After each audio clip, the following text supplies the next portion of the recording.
చాలామంది అడుగుతూ ఉంటారనమాట, ఇంట్లో శివలింగం ఉండవచ్చా, ఆ శివలింగం ఉంటే ఆ శివలింగానికి మేము అభిషేకం చేసుకోవచ్చా, నేను చేయొచ్చా, మా ఆవిడ చేయొచ్చా, ఇలా అంటూ ఉంటారనమాట. అయితే శివలింగానికి శివుడికి ఆడవాళ్ళు మగవాళ్ళు అనే తేడా లేదు.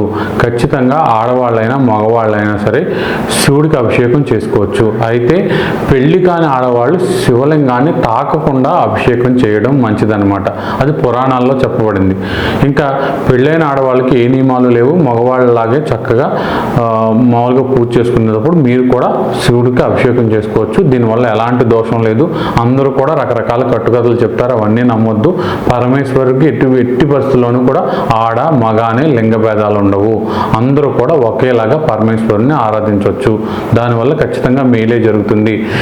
దైవ ఆరాధన వల్ల ఇలా చేస్తే చెడు జరుగుతుంది, అలా చేస్తే మంచి జరుగుతుంది అనేది చాలా వరకు అబద్ధం. ముఖ్యంగా శివుడి విషయంలో అలాంటివి ఏమీ లేవు.